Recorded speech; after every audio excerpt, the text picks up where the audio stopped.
It's my pleasure to be here today.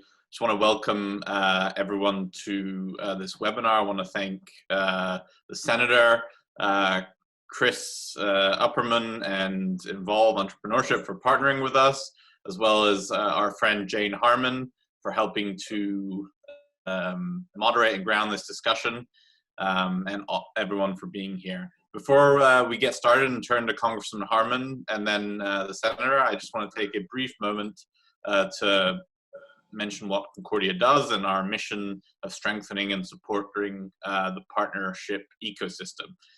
So I think it's clear that now is the most critical time for cross-sector collaboration, public-private partnerships, and a more unified world. That's why we are reaffirming our unwavering commitment to maintaining ourselves as the leading non-partisan convener alongside the UN General Assembly. Last year we had about 4,500 people. Obviously this year's event in September we're not yet sure how it will look, but it will be there. We will be there, and I think it's even more important than ever. So Concordia is a membership-based organization.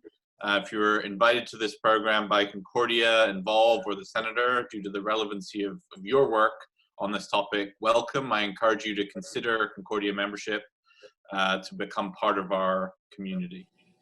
Community lies at the heart of what we do. As we navigate this complex and tumultuous time together, we're focusing on what we do best, building strong networks, bridging partnerships, and fostering a community to better the world that we live in today. So our life has been put on hold, sometimes it feels like, but at Concordia we're doing everything we possibly can to strengthen community through events like this, and we'll be right ready to go once we can, it becomes legal to meet people again. So I'm sure we're all very sort of experts at Zoom, but just a few housekeeping notes.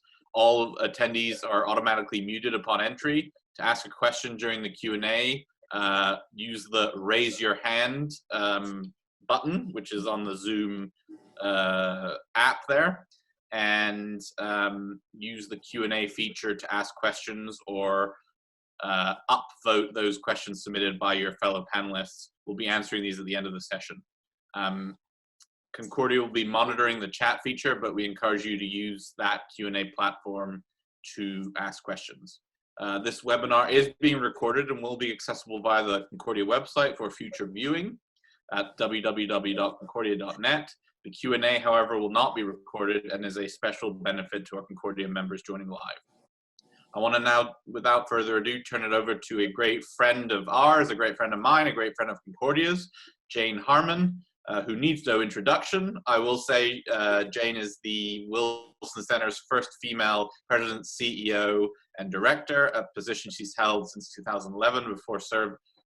Before that, she served in many leadership roles in Congress, and she is a member of our Concordia Leadership Council. So thanks again, everyone, and I hope we have a productive session. Thanks to the Senator, thanks to Chris, and everyone involved. Well, thank you, Nick, for that introduction. Thank you for always including me in the Concordia family. It is fun to see my friend Ben virtually. Haven't seen him in a while, but I've certainly been hearing about him and reading about him. And he and your friend Chris are a very good tag team to have a conversation about the centerpiece of this new legislation. We're headed to round 4 that Congress has been passing to give relief to small businesses and workers hugely impacted in the United States and everywhere else by COVID-19. I, as you mentioned, have headed the Wilson Center for almost 10 years. Can you believe that, Ben? A decade, following 9 terms in Congress, where I worked on a bipartisan basis with many friends like Ben, but mostly on security and intelligence issues. And just saying, there are both intelligence and security issues around this issue. But my service in Congress also included working on some pandemics like H1N1 You might call it a pandemic. It certainly was a catastrophe, 9/11. So sort of been in these things and watched Congress do well and watched Congress do less well. And I am a huge fan, just want you to know, about the effort that Congress is now making to assert bipartisan leadership. That's why I came to the Wilson Center, which is nonpartisan. It was founded by Congress over 50 years ago. It was headed before me by my friend and Ben's friend, Lee Hamilton, a very well-known former legislator from Indiana. And what we do is thought leadership in the center based on deep scholarship. And we have done numerous COVID-19 Zooms. I keep trying. I Zoom out sometimes. My apologies, but I'm not a digital native.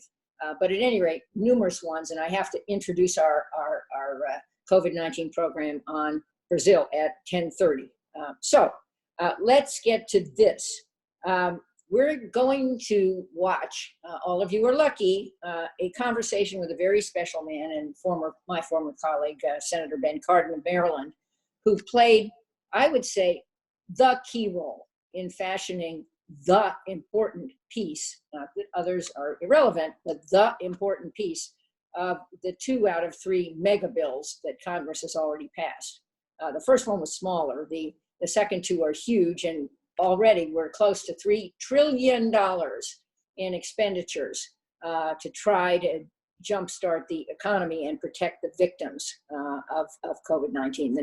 I read that the 4th piece will focus on our states and cities, which haven't received help and hugely impacted. But what Ben did is he worked with 2 Republicans, Marco Rubio of Florida and Susan Collins of Maine, on designing a small business relief package that would be run through banks and go to businesses of 500 or less people. It's not a surprise that rolling this thing out has had a few kinks. I'm sure he'll talk about them. And my Washington Post this morning has a piece that says, new round of loans faces fresh problems. But that's because the website crashed, because so many people are so interested in what Ben is doing.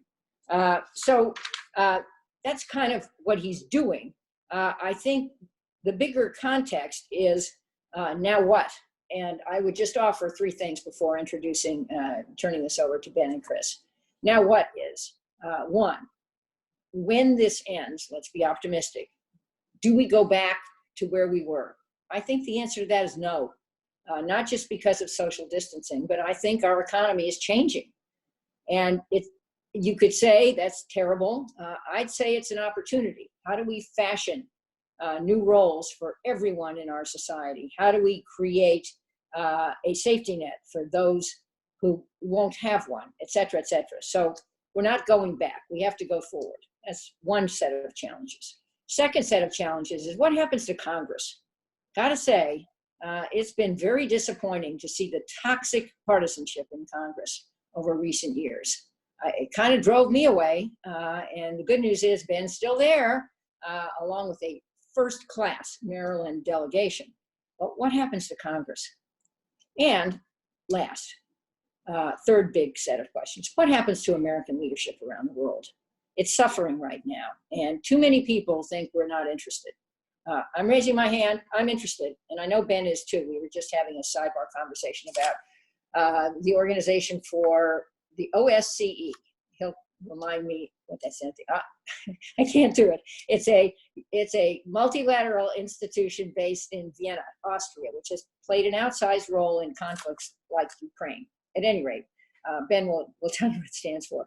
But my point is that we have 2 people today to discuss Ben's huge contribution to this law and the enormous importance of small business, because Christopher Upperman served as the head of the Office of Public Engagement at SBA, the Small Business Administration, and is now a board member and was the first CEO of Evolve Entrepreneurship. He'll explain, but it has played a very important role. And I hear rumors that you're so exceptional that you've been reached for by other folks. Maybe that's classified, so never mind. I'll just tease the audience. Maybe you'll tell them and maybe you won't. But What will happen now is Ben will speak, and then he will be in conversation with Chris. And I don't think Concordia could have done a better job to welcome these two folks. And just as a citizen of the United States, please succeed. Thanks very much. I think it's now my pleasure to introduce my buddy, Ben Cardin, Senator Ben Cardin of Maryland. Well, first to Jane Harman, thank you for your continued service to our country. You were so right when you were in the Congress and bringing us together on national security issues, but more importantly, bringing us together as a country to fight for America. So thank you for your continued work. You're right. We have to get more engaged globally, and you're doing that. And you know you have a lot of support in Congress on both sides of the aisle in order to get this done. And to Christopher Upperman, it's nice to be with you. I learned that you're a Marylander. That's good. So I'm glad that my agent had the right person asking the question, someone from our state. And OSCE is the Organization for Security and Cooperation in Europe. It was formed in 1975 on basic principles, but it's best known for its human rights and global democracy standards. And it's been an organization that we met by electronics communication yesterday to talk about our global engagement in regards to COVID-19. It's really great to be here. And I know, Jane, you have another engagement, so thank you for spending some time with us. And I look forward to our continued conversation. Let me just make a few introductory comments, and Chris, will turn it over to you in the question and answer format. We did recognize that COVID-19 required us to work together as one team. And our top priority is the health issues, to get this virus behind us, to stop the spread of this virus, so that the best thing we can do for America and for our economy and for small businesses and for large businesses is to get past this virus that is very deadly and spreads very easily. So when you look at the CARES Act, the first priority was what we call a Marshall Plan for healthcare, to put all the financial resources we need to develop a vaccine, to deal with the therapeutic drugs, to deal with the public health challenges, our healthcare facilities, to make sure that they're adequately funded, to have adequate testing, adequate equipment. We go through the whole list.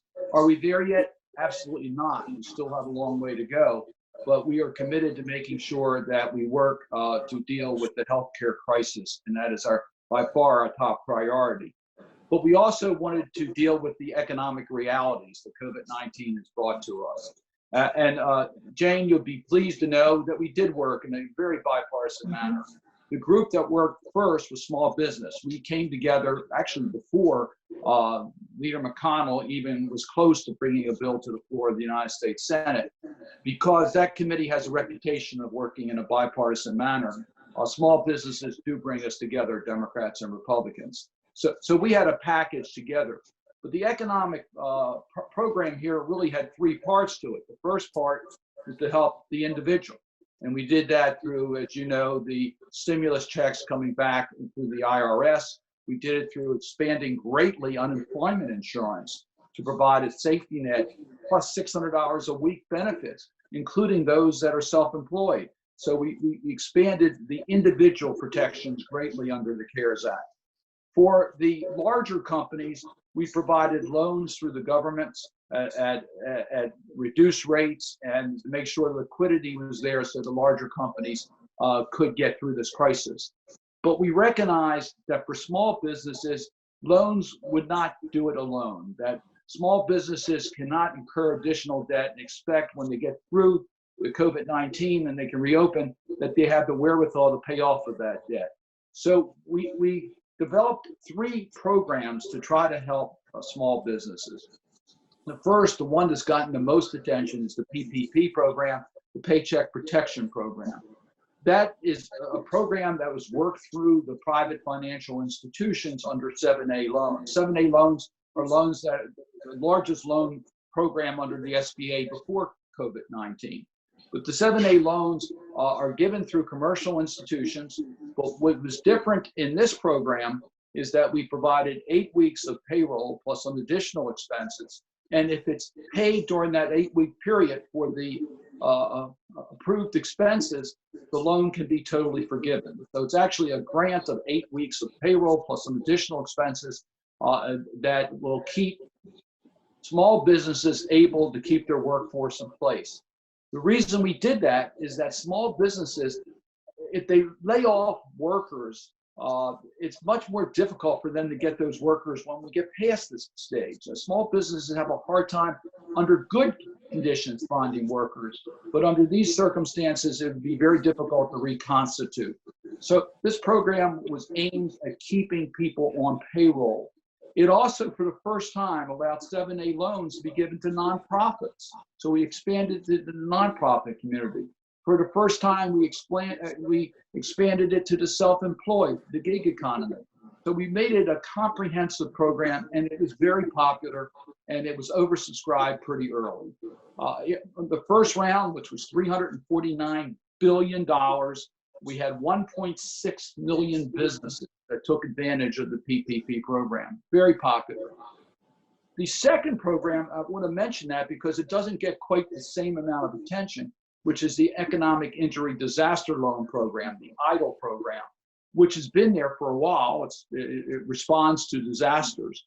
In the first stimulus package, we expanded that program to cover COVID-19 so that a business that's damaged as a result of COVID-19 can get a disaster loan through the SBA. This is not through private banks. This is directly through the Small Business Administration. These loans are longer term. They cover much more than payroll. They do cover working capital and inventory. So it gives a broader amount of support that a lot of small businesses need. And it is a popular program. So we expanded that program. That program became oversubscribed even faster than the PPP program. But we also expanded it to allow the EIDL program to give out grants, cash grants, that up to $10,000. And that's very popular. We had 1.2 million small businesses apply for and receive the EIDL grants as a result of the CARES Act. And that became oversubscribed before the PPP program became oversubscribed. That was a $10 billion program as compared to a $349 billion program. The average size of a business in Maryland, at least, that got the grant was about 4 or 5 workers. So that applies to really the smallest of the small businesses, and it's a vital program. And then we had a third program that forgives for 6 months existing loans through the SBA. So we had a smorgasbord of approaches to try to help small businesses get through this. We didn't have enough resources in the program. So just last week, we added another $310 billion to the Paycheck Protection Program, and we added another $60 billion to the EIDL loan and grant program. So the windows are now open again on PPP. And as Jane pointed out, once they opened, there was a flood of applications, too many for the SBA to handle. And we had a problem when they opened the windows yesterday, but we expect that will smooth out. And we expect that there will come a period of time we'll run out of money again, we'll have to put more money into that program. But what was different is that we walled off $60 billion of those funds to go to, we hope, underserved communities by making that money available only to the smaller financial institutions, including CDFIs and minority depository institutions that reach out to underserved communities. Because we know that if you didn't have an established relationship with the bank, or you weren't a large enough borrower, that you did not get the priorities that the priority customers got with banks. We want to correct that, and we hope this $60 billion will help us do this. The last point is the EIDL program has not yet started up again. We hope that'll start up in a matter of hours or days, and that's an important program. We have to make sure that that also has adequate funding. The $50 billion we provided for the loan program leverages $300 billion of loans. So that's a program that we expect will be there for and able to handle the demand that's out there for loans. We have another $10 billion in the grant program. We don't know if that's enough or not, but certainly it will open the windows. So that's just a short summary. I'm sure there are questions. Jane, you're right. this really was worked out in a bipartisan manner. I can tell you which ones were more popular to the Republicans, which ones were more popular to the Democrats. But at the end of the day, the vote in the United States Senate, 96-0. That's quite impressive. You bet. Congrats. Well, through the Q&A, we'll try to get the senator to spill on some of those nuances of popularity. But with that, I know Congresswoman Harman mentioned another engagement. So thank you so much, Congresswoman. And with that, I'd love to hear from Christopher and the senator in a bit of a discussion. We will be going to an audience Q&A, so please remember to use the Q&A feature of the Zoom app or to do the little hand raise, and we'll call on you at around 10:35 when we open up to audience Q&A. Thank you. Wonderful. This is a great moment, a very momentous occasion, actually. And I feel very privileged to have this conversation with you, Senator. And once again, I have watched your leadership and really do appreciate it. There are many people who do not understand kind of the intricacies of Congress and the inner workings of the Senate. But honestly, I want to tell you on behalf of Involve and those entrepreneurs and stakeholders that we represent, thank you for your leadership. And particularly for your focus, as you said, on the underserved communities and ensuring that there are programs that support them. We're going to go over just a couple of questions and have an open dialogue. So once again, thank you, Senator, for your responses around this. Just for folks' awareness, I'm a board member of Involve Entrepreneurship, a 501c3 that supports underserved and diverse entrepreneurs and helping them start and grow.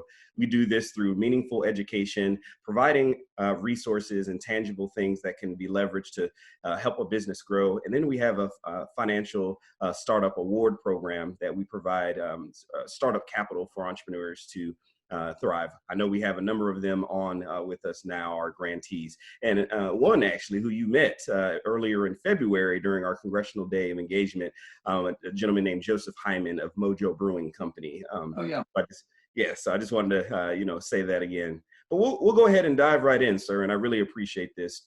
The CARES Act was a monumental and historical piece of legislation. It was emergency legislation at that. Taking into consideration how complex and interconnected our American business landscape is, how did you and your colleagues attempt to balance the needs of big business, medium, small, and micro businesses, such as vendors and independent contractors? That's a great question. As you know, as we were putting this together, we did have difficulty in communication because it was the beginning stages of social distancing, so that we couldn't meet in big groups. I remember negotiating a lot of these provisions by conference call when we were just starting to use the conference call. Even though I was in my office in Washington, we were not in individual offices. That makes it more challenging because you want to have everyone present as you negotiate. Some of the negotiating sessions were held with more people there, but we did stay 6 feet apart.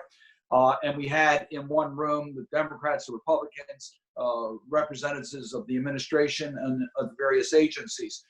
And we really did talk out the different sections.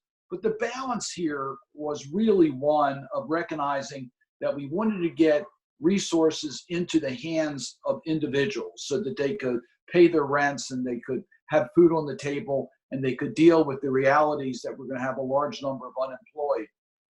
And the key priority for the administration was to get an IRS check into the hands of taxpayers. The key priority for the Democrats was to get a safety net of unemployment insurance that would be broad enough to cover people who couldn't get work. And that combination of the refund check and the unemployment insurance brought us together with a broad consensus. On the business side, we recognized we had some industries that needed a lot of help, such as the airline industry. But in that case, we wanted to put restrictions on how government responded. If government was going to help with loans, then there had to be restrictions on executive compensation and stock buybacks. And that was the trade-off on dealing with the larger companies, the larger loans. With the small companies, we had pretty early consensus that we had to give out money, grants. Loans wouldn't work. And I went through how we came up with the small business package, which was the largest package, quite frankly. It was $370 billion that we put into it. So it was a large package to start off with, 349 in the PPP program plus money into the EIDL program and into loan forgiveness of $27 billion. So that was the trade-off there. Where we really didn't resolve was the medium-sized businesses. And that's still an open issue. And I know some of my colleagues, including Senator Warner, is working on that part of the package. But we do expect that we're going to have to provide greater help for middle-sized companies. And it will probably be some form of loans because they do have the capacity to repay when they're back in business. Wonderful. You know, it's interesting that you would raise that. And a part of this, so you all came together in a bipartisan manner to address some of these challenges, but we can't leave out the banks. They're a big part of this process. And, our banking system is critical to our financial marketplace. And some would even say it's central to shoring up our economy. What role do banks play in all of this? They are a part of this as well. Well, you're absolutely right. And that was a very interesting debate that we had among the members. Quite frankly, the Republicans were very confident in our banking system being able to respond to the needs of small businesses. Democrats were less willing to just accept the goodwill of banks. And the compromise that was reached was to beef up the direct loan program under the Small Business Administration and a new grant program under the Small Business Administration. That was the EIDL program. And to have a commitment by the banks to reach out to underserved communities. And that was put into our law. However, as we've seen, there's still a concern, particularly with the larger banks. I hate to generalize, but we found that the larger banks wanted to deal with their existing customer base. They also were more interested in the larger of the small businesses because it's easier to make one $10 million loan than 1,000 smaller loans that equal $10 million. So we found that the smaller of the small businesses and those that did not have existing relations with 7(a) lenders were really left behind. And that's something we wanted to make sure we correct. Absolutely. And in particular, and it's completely fine if not, but can you think of a specific bank or an institution that has handled this challenge well in a maybe positive way? And was there any local partnership or collaboration that was a part of that process? Absolutely. Again, I don't like to generalize, but I can name a community bank in Maryland. I won't right now, that did an outstanding job. And they processed more loans on the size of their bank than I think any other institution in Maryland. But they were restricted, at least initially, to dealing with existing customers because of the requirements on loans. They already had that information, the specifics about the individual, to deal with money laundering issues and such as that. So that worked well for smaller small businesses that had existing relationships with that community bank, and their loans got processed.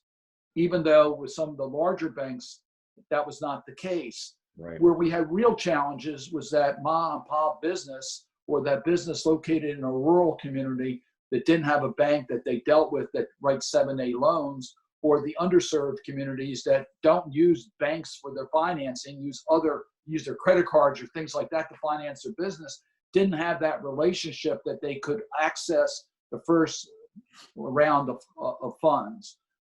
We want to correct that, and that's why we really are looking for mission lenders, the nonprofit community. We have a lot of confidence that they can get out into the underserved communities to make sure that they can take advantage of this Paycheck Protection Program. We want every eligible small business to be able to take advantage of the PPP program. No, and that's actually, it's wonderful. And I really appreciate that. And in my time at the Small Business Administration, we found that some of our CDFIs and these local nonprofit lenders and these mission-driven lenders would actually be very effective for that exact reason of getting down to the, micro business and the underserved community. There are obviously examples of where the financial institutions have fallen short of expectations as it relates. It's not a secret, obviously, with the kind of deployment of PPP, maybe the first round. And the part of the CARES Act. But what other elements? I mean, there's been a lot of attention placed around that portion for right reason. However, the CARES Act was a monumental piece of legislation that covered a lot of things. What are some other elements that seem to be overshadowed by just the loan portion of that package? That's a very important question. You're exactly right. The small business package included directly 3 new programs, the PPP program, the EIDL grant program, and a loan forgiveness program. So that was 3 new tools available generally for businesses under 500. But there were provisions in the Internal Revenue Code that can help small businesses, all businesses. We have the retention credit that allows companies to be able to retain workers and get a credit up to 50% of their payroll, up to $10,000 of payroll or $5,000 credit. But that's available also, and that's available to any size business. But here's the challenge. You can't use the retention credit and also use PPP. So you have to you've got to sort of put a pencil to it and see which way it works best. You can also defer some of your payroll taxes for a period of time, but you can't do that if you also use PPP. So you have to sort of weigh as to which tools are best for your particular small business. You can use the Paycheck Protection Program and the EIDL program. You can use both. So if you work, as long as it's not for the same expenses, you can take full advantage of the Paycheck Protection and then use an EIDL grant for your capital, working capital, or inventory that is covered under the loan program, but not covered under the PPP program. So it is a little bit complicated out there. Please go online. You can go onto my website. We have information. The Small Business Administration has information out, good information out about this. The Department of Treasury has information on their website in regards to these programs. So there are different programs depending on your size and whether it works, how you can combine these programs. And thank you for that. I mean, you said some amazing things and shared some things that even I was not actually fully knowledgeable about, some things that I had heard, but you clarified for me. I think one thing that was very important about what you said is that there is going to be some work that you have to put in. You're going to have to put a pencil in it and figure out which direction. So that's really key, because that's what we also at our organization really promote with those who we work with. One more, even a little more complicated. The states have also come in with help for small businesses. And there's no restriction on the federal government on you taking help from the state and the federal government, as long as you're not using the state funds to pay for what the federal government loan is for. So you also need to coordinate that. And also there's some direct aid programs. We increase, later today I'm going to be talking to my agricultural community. There's direct programs that help our farmers. So there are different programs out there, and you really need to put that all together. Absolutely. We're going to shift just slightly here. I mean, all still around COVID-19, in particular to the work that you and your colleagues have been doing. But, the news cycle is a part of this, and during this period has been mainly focused, it seems, quite a bit on the public health crisis aspect of this and the economic challenges that have arisen. With each passing day, it seems more Americans are becoming more in tune with what's taking place. People are listening to their radio stations, they're listening to television, to newscasts and broadcasts, and they're paying attention to what government leaders are saying, which is why I know this is a really important conversation for us this morning. Are there any pertinent aspects of the government's response to the pandemic that has not been correctly or widely amplified? And in your opinion, that you feel is important to share? Well, I think the most important thing on the health issues is to listen to public health experts. Now, obviously, the person that's usually at the microphone may be the President of the United States or a governor or a senator. It's important that we listen to the public health experts. Now, I am pleased in Maryland. I can talk about our state. It's Team Maryland.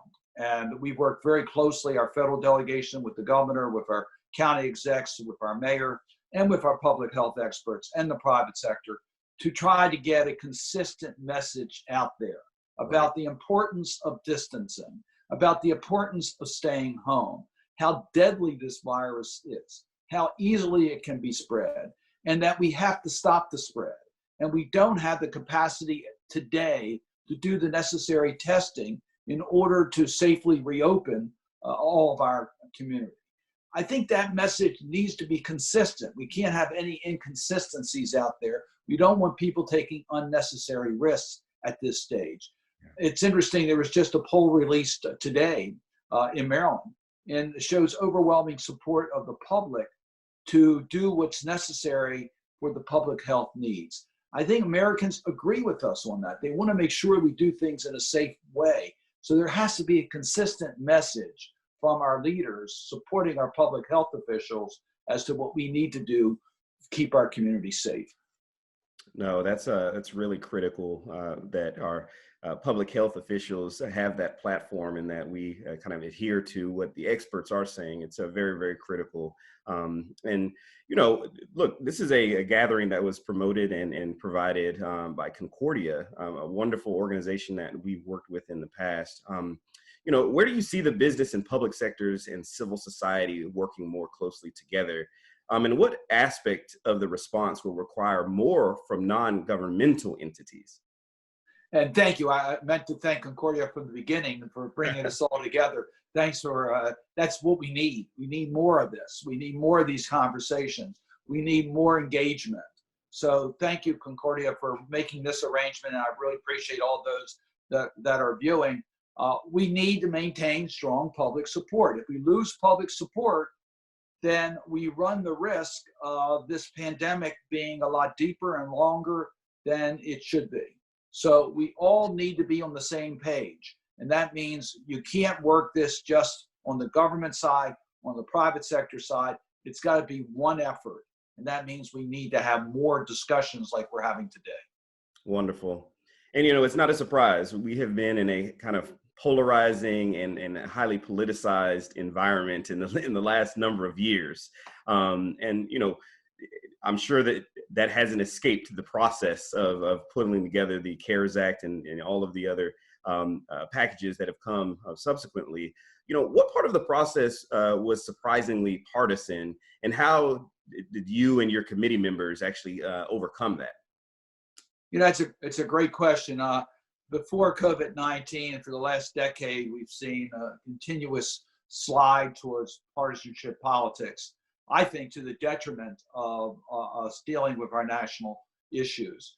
And there'll be plenty of time for historians to assess blame. But one thing is clear, we need to find path towards working together. I can tell you, in talking to my colleagues in the United States Senate, we really do want to work together. We want to get things done. We didn't get elected to the United States Senate or to the Congress in order to throw partisan jabs at each other. We did this in order to solve problems. So that's why I was pleased when I first got to the Senate to go on to the Small Business and Entrepreneurship Committee, because it had a reputation of getting things done, working together. I like to work across party line, and I've done that throughout my career, first in the House and then in the Senate, to get things accomplished. So we need to do more of that. But the trend has been towards these partisan divisions, and it's been really, I think, underscored by our leaders. I think we got to change that. Absolutely. I was very pleased that when we have a national disaster, as we did with COVID-19, it does tend to bring us together. Just it's a natural instinct that we have in times of real danger to put our country first, and we did that.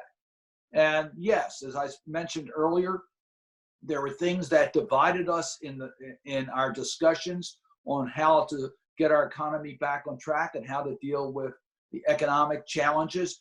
There's a natural propensity by the Republicans to say, well, let's rely as much as we can on the private sector. There's a natural propensity on behalf of Democrats to say we need the government to provide the strong hand to make sure all communities are treated fairly. So we had compromises on those issues. We provided help to our local health departments, but we also provided help to the private sector health facilities. So we sort of try to bridge that gap. There was a lot of us who wanted to nationalize the supply chain at an early stage. The Republicans resisted that. So instead we got some guidance, some help to FEMA, significant help to FEMA, but we didn't exercise all the authorities that we could have on the national supply chain. So, but at the end of the day, by working, the CARES Act was the largest single stimulus package ever passed by the Congress in the United States. It's going to end up being about 2.7 trillion just in that one act, as changed by the bill we passed last week to put more money into it. That's over a year of federal spending on discretionary spending, including the military. And at the end of the day, it passed the Senate 96-0. I don't want to emphasize two members, but when you get Senator Cruz and Senator Sanders to agree on a bill of that magnitude, that's quite an accomplishment. So that should be our goal, is to recognize that each of us can bring value to the final legislation. So let's work together to get there. And that's a great, I mean, yes, 96-0, great moment and a pivot point for us. And once again, thank you, Senator. I do want to personally thank you and your staff. We've worked with Olivia Nutter, Kevin, and also Debbie in your committee and your team. So once again, thank you again. And Hannah, I know that we're going to go now into some of the Q&A. Great. Thank you so much, Senator Chris. A very fantastic conversation.